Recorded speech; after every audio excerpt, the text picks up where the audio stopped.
যে ওসমান হাদির বিবির দিকে তাকাও, যেই মেয়েটা যার স্বামী গুলিবিদ্ধ হয়েছে এক সপ্তাহের মধ্যে তাকে কোনো ক্যামেরার সামনে দেখা যায়নি, বরঞ্চ লাশ দেখতে যখন হসপিটালে এসেছে আগেই বলে দিয়েছে যেন আমার থেকে ক্যামেরা দূরে সরিয়ে রাখা হয়। কি বুঝলা কি? গার্লফ্রেন্ড বানাও, এই নর্তকীদের গার্লফ্রেন্ড বানাও, বিয়ে করো তো হাদির মতো বিবি এমন মেয়েদেরকে খুঁজে খুঁজে বিয়ে করো। এই যুবকদেরকে বলবো, আমি এখানে যুবকদের সংখ্যা বেশি, যুবকদেরকে বলবো, হাদির বিবি যেই চরিত্রের, তোমার বিবিকে সেই চরিত্রের তালকিন দাও, তালিম দাও। আমি আমার বিবিকে বলেছি, রাস্তাঘাটে চলি এখনকার জীবনটা অনেকটা অনিরাপদ মনে হয়। কথা বলেন না কেন? এমনও হতে পারে যে আগামীকাল শুনবেন আজাদির মাথায় গুলি করা হয়েছে। আমি আমার বিবিকে বলেছি, হয়তো তোমার কাছে খবর আসবে আমার বুকেও গুলি করা হয়েছে, আমার মাথায় গুলি করা হয়েছে, অথবা কোন সন্ত্রাস, কোন পিশাচ আমার উপরে তরবারির আঘাত করে জমিন থেকে বিদায় করেছে। যদি খবর শোনো, আমি আমার যুবকদেরকে বলবো, নিজের বিবিকে এটা বলো, আমি আমার বিবিকে বলেছি, যদি কোনোদিন আমাকে গুলি করা হয়, আমাকে হত্যা করা হয়, আমাকে জমিন থেকে বিদায় করে দেওয়া হয়, যেন তোমাকে গোটা দুনিয়ার সব শক্তি মিলেও যেন ক্যামেরার সামনে আনতে না পারে। ঠিক না বেটি? আমরাও তো এমন মরণ চাই। আরে আমার রক্তের বিনিময়ে, আমার জীবনের বিনিময়ে যদি এদেশের লক্ষ কোটি মানুষ ইসলামের শান্তির ছায়াতলে আসতে পারে, এর থেকে আমার জীবনের মূল্য বেশি না? ঠিক না বেটি? তো বলেন, কারো রক্ত চক্ষের কারণে আমরা কথা বন্ধ করে দেব? কারো চোখের চাহনির দিকে তাকিয়ে আমরা কথা বন্ধ করে দেব? কারো ক্ষমতার কারণে আমরা চোখের কথা বন্ধ করে দেব? কেউ যদি রাতের অন্ধকারে গিয়ে কারো পা চেটে চেটে নিজের আসন ঠিক রাখতে চায়, আমরা কি এই জন্য ইসলামের কথা বন্ধ করে দেব? আমি তো বলি, আল্লামা মামুনুল হক সাহেব সহ, শায়েখে চরমনাই সহ, পীর সাহেব চরমনাই সহ গোটা জিন্দেগিতে একটা এমপিও যদি হতে না পারি, একটা চেয়ারম্যান মেম্বারও যদি হতে না পারি, ইসলামের কথা বলেছি, বলছি, বলবো, ছাড়বো না ইসলামের কথা। ঠিক কিনা বলো? মরতে হলে এটা বলতে হবে, মরতে হলে।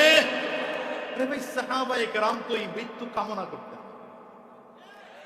আমাদের কাছে সব থেকে বড় সমস্যা, এই ধরনের মৃত্যু আমাদের কাছে বড় কষ্টের। ভাই, এখানে এমন যারা আছেন মরবেন না এমন কেউ আছেন? একজন হাত তুলে বলেন যে হুজুর আমি মরবো না।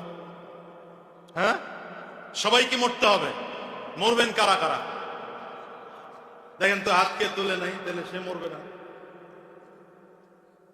সবাইকে মরতে হবে, ঠিক না? আচ্ছা, স্বাভাবিক মরণ হলে জান্নাত পাবো কোনো গ্যারান্টি আছে? বলেন না। ঘরে মরলে জান্নাত পাবো গ্যারান্টি আছে? মসজিদে মরলে জান্নাত পাবো গ্যারান্টি আছে? কথা বলে না তো ভাই। রাস্তায় অ্যাক্সিডেন্ট করে মরলে জান্নাত পাবো গ্যারান্টি আছে? কিন্তু যদি আল্লাহর দ্বীন ও ইসলাম কায়েম করার জন্য শত্রুর আঘাতে মৃত্যুবরণ করি, ইনশাআল্লাহ না, কনফার্ম জান্নাত। ইনশাআল্লাহ কয়, পাওয়ার বুঝে না। এই ডাইনা তো ডিস্টার্ব করছে না, এটা পরে করেন ভিডিও। এই কার? এই দেখেন, দেখছেন? তাকাই দিয়েছে সব। হ্যাঁ, আচ্ছা ঠিক আছে, এটা পরে ভিডিও, যখন লোকজন বেশি। আমি ছোট মানুষ তো, কথা কইতে দেন আমার অল্প করে। তো কি বললাম যেন? স্বাভাবিক বললে জান্নাত পাবো গ্যারান্টি নেই, কিন্তু যদি ইসলামের জন্য, দ্বীনের জন্য, কোরআনের জন্য, মানবতার জন্য, ইসলামিক দেশের জন্য, ইসলাম রক্ষার জন্য যদি রক্ত দেই, সেই রক্তের দাম আছে। যদি জীবন দেই, সেই জীবনের দাম আছে না নাই? চিল্লায় বলে। মরার পরে জীবিতদের থেকেও বেশি আলোচনা হয়। হ্যাঁ, বলেন বলেন বলেন, কে কে কে কে কে বলেন বলেন বলেন বলেন, কে? আমরা হাদি হতে চাই না? বলেন না, আমরা হাদি হতে চাই না? জোরে বলেন। আমরা তো সাহাবীদেরকে শহীদ হতে দেখি নাই, তাবেঈনদেরকে শহীদ হতে দেখি নাই, ইসলামের জন্য তারা জীবন কেমনে বিলীন করে দিয়েছেন দেখি নাই। কিন্তু আমরা এই যুগে এসে দেশের জন্য, মানবতার জন্য, কোরআনের জন্য, ইসলাম রক্ষার জন্য ভারতের আধিপত্যবাদের বিরুদ্ধে বলে মাথায় গুলির আঘাত খেয়ে আমার ভাই উসমান হাদি শহীদ হয়েছে, আমরা দেখতে পেয়েছি। সুতরাং আমরাও দেশ রক্ষার জন্য, ইসলাম রক্ষার জন্য, কোরআন রক্ষার জন্য প্রত্যেকে একজন একজন করে হাদি হতে চাই, হাদি হতে চাই, হাদি হতে চাই। হাত তুলে বলো ঠিক কিনা? তুমি কে আমি কে? তোরে হয় না, তুমি কে আমি কে? তুমি কে আমি কে? হ্যাঁ, স্পিড দিলের মধ্যে ঢোকাও। হযরত খালিদ বিন ওয়ালিদ রাদিয়াল্লাহু আনহু ইন্তেকাল করেছেন বিছানায়। আপনারা জানেন সাহাবী খালিদ বিন ওয়ালিদ রাদিয়াল্লাহু আনহুকে খালিদ সাইফুল্লাহ বলা হতো, ঠিক না বেশি? কি বলা হতো? আল্লাহর দরবারে যুদ্ধের ময়দানে এমন কোন যুদ্ধ নেই যে তিনি অংশগ্রহণ করেননি। ইসলাম গ্রহণ করার পরে প্রত্যেকটি যুদ্ধে অংশগ্রহণ করেছেন এবং তার দরবারে এত তেজস্বী ছিল, নবীজি তাকে উপাধি দিয়েছেন খালিদ সাইফুল্লাহ। এই হযরত খালিদ বিন ওয়ালিদ রাদিয়াল্লাহু আনহু ইন্তেকাল করেছেন বিছানায়, ঘরে। এই এদিকে তাকাইতে হবে, গার ঘোরানো যাবে না। বিবিকে ডেকে বলছেন, হ্যাঁ বিবি, দেখো তো আমার পুরো শরীরটা সার্চ করে দেখো তো আমার শরীরের কোনো একটা অঙ্গ এমন বাকি আছে কিনা যেখানে তরবারের আঘাত লাগে নাই। বুঝেন না আপনারা, কথা বুঝতেছেন? এমন কোন অঙ্গ, নাক, চোখ, হাত, কান, আঙ্গুল, পা, প্রত্যেকটা অঙ্গ সার্চ করে করে দেখো তো আমার এমন কোন অঙ্গ আছে কিনা যে অঙ্গে তরবারের আঘাত লাগে নাই। বিবি বলে, সার্চ করে বলে, স্বামী না, এমন কোন অঙ্গে তো আপনার বাকি নাই। বলে, তাহলে আল্লাহ আমাকে এমন মৃত্যু দিচ্ছেন কেন? আমার তো ইচ্ছা ছিল যুদ্ধের ময়দানে কাফিরদের বিরুদ্ধে যুদ্ধ করে করে করে করে আমি খালিদ শহীদ হয়ে জমিন থেকে বিদায় হব। স্ত্রী কান্না করে আর বলে, স্বামী আমার, আফসোস করবেন না, টেনশন করবেন না, নবীজি আপনার উপাধি দিয়েছেন সাইফুল্লাহ। আল্লাহর তরবারি গোটা দুনিয়ার মানুষের এমন শক্তি নেই যে আল্লাহর তরবারিকে জমিনে ফেলে। এজন্য আপনার মৃত্যু আল্লাহ দুনিয়ার কোন যুদ্ধের ময়দানে কাফিরদের হাতে আপনাকে মারেন নাই। আল্লাহ মৃত্যুর বিছানা যদিও ঘরে দিয়েছেন, স্ত্রী বলে কিন্তু আমার মন বলে কিয়ামতের ময়দানে শহীদদের কাতারে আপনাকে উঠাবে। তামান্না ছিল এটা। আমি তো বলি আমি সেদিনকে আমার বিবিকে বলেছি, আমার বেঁচে থাকা তো আল্লাহর জন্য, মরে যাওয়াও বলেন না। ইন্না সালাতি ওয়া নুসুকি ওয়া মাহইয়ায়া ওয়া মামাতি লিল্লাহি রাব্বিল আলামিন।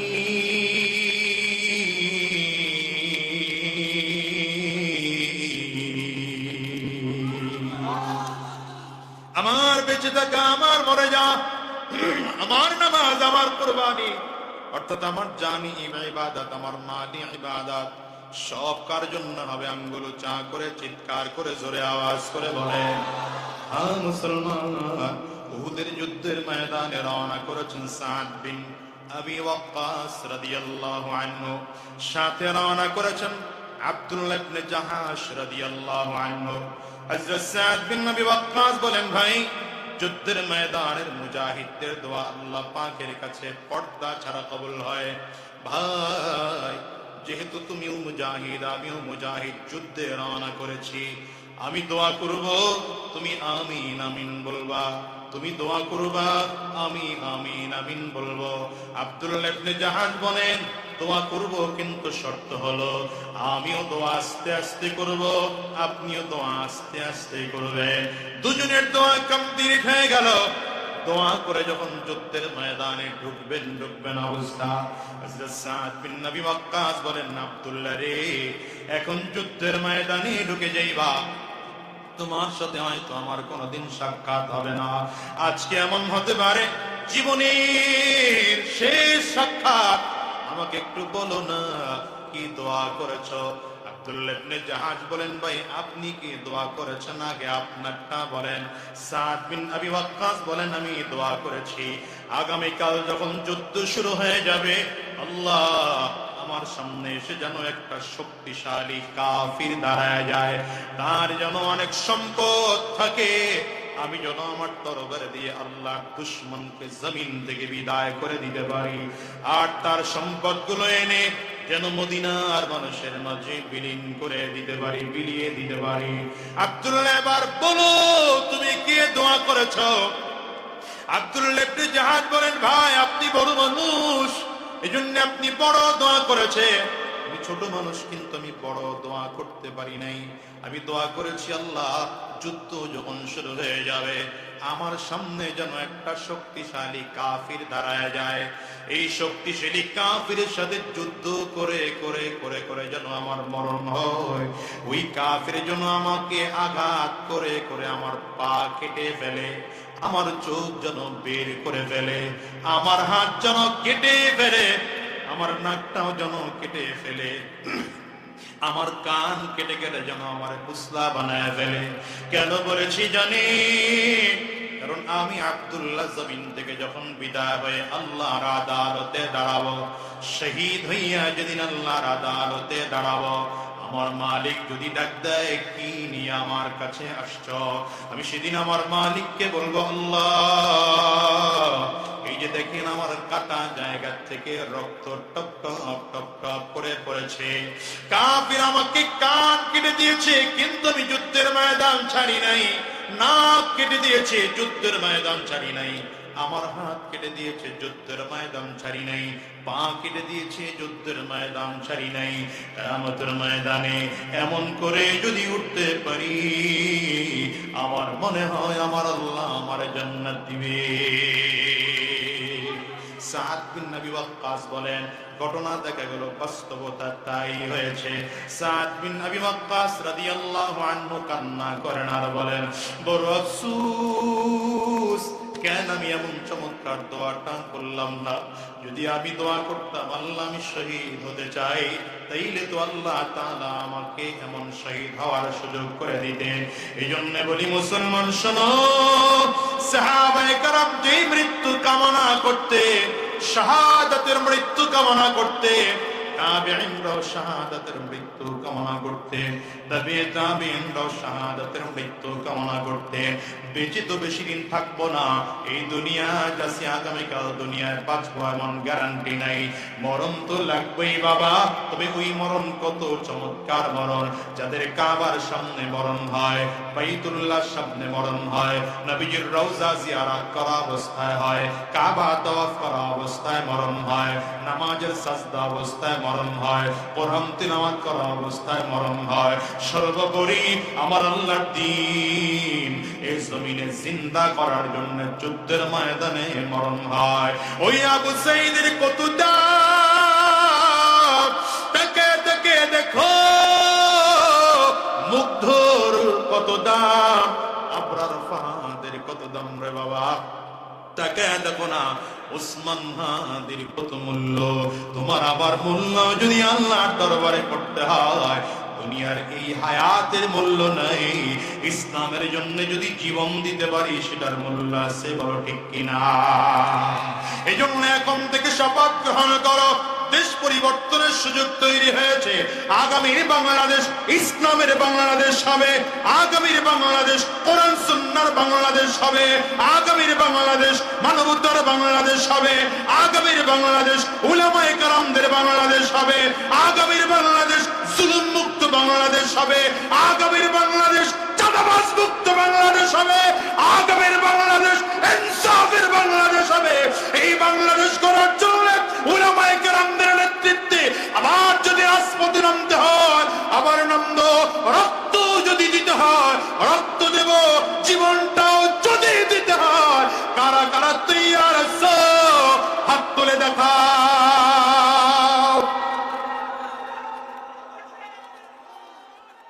আল্লাহ তুমি কবুল করে নাও, চিৎকার করে বলে নাও আমিন। ওয়া মা তাওফীকি ইল্লা বিল্লাহ। আসসালামু আলাইকুম ওয়া রাহমাতুল্লাহ।